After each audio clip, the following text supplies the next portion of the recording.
telling my story is not easy.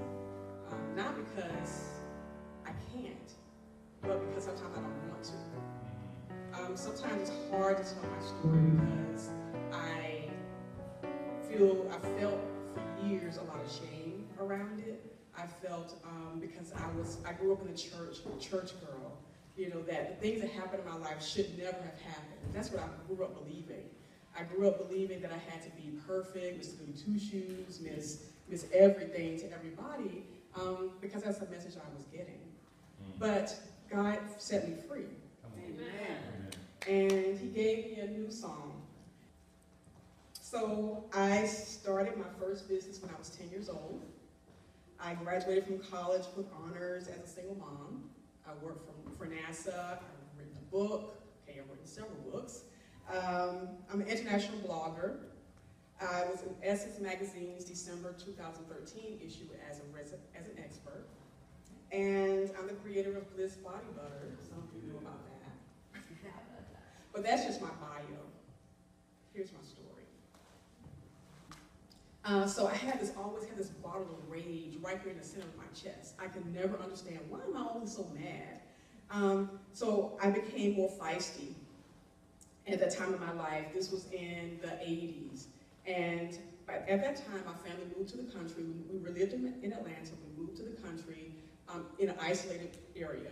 I was homeschooled, so I basically taught myself. And there was just a lot happening, even in that isolation. That sense of not feeling a part of other people, feeling a part of other people's story. So I developed my own sense of where I told myself stories. Now, the danger in doing that is you have nothing to bounce it off of with anyone else. You create a truth that may not be healthy for you. It was so bad that at 16, I decided I needed to leave. I went to Huntsville, I went back to school. It was 10 years after I graduated earlier, and I was a mom, a full-time student, a part-time employee, and I was doing some other things, I can't remember, but I was, again, had that superwoman cape on, I could do it all, you know. Because as long as you're above ground, you have hope. There is no reason to believe that you don't. And until you accept that and believe that, and until you release all those things that has happened in your life, then you continue to wallow in pain, wallow in the crimes, say, woe is me, pity party every weekend, drama all the time. But you have to let those things go. And my thing is, people say, well, you just need to get over it. No, you need to get through it. Yeah. Because sometimes the whole get over it mentality is denying that it happened. Right. The whole get over it mentality is allowing other people to diminish what happened to you. Right.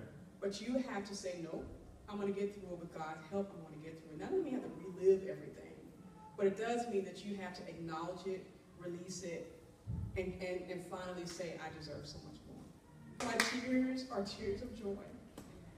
Because God He's a healer. He's a redeemer. He's everything.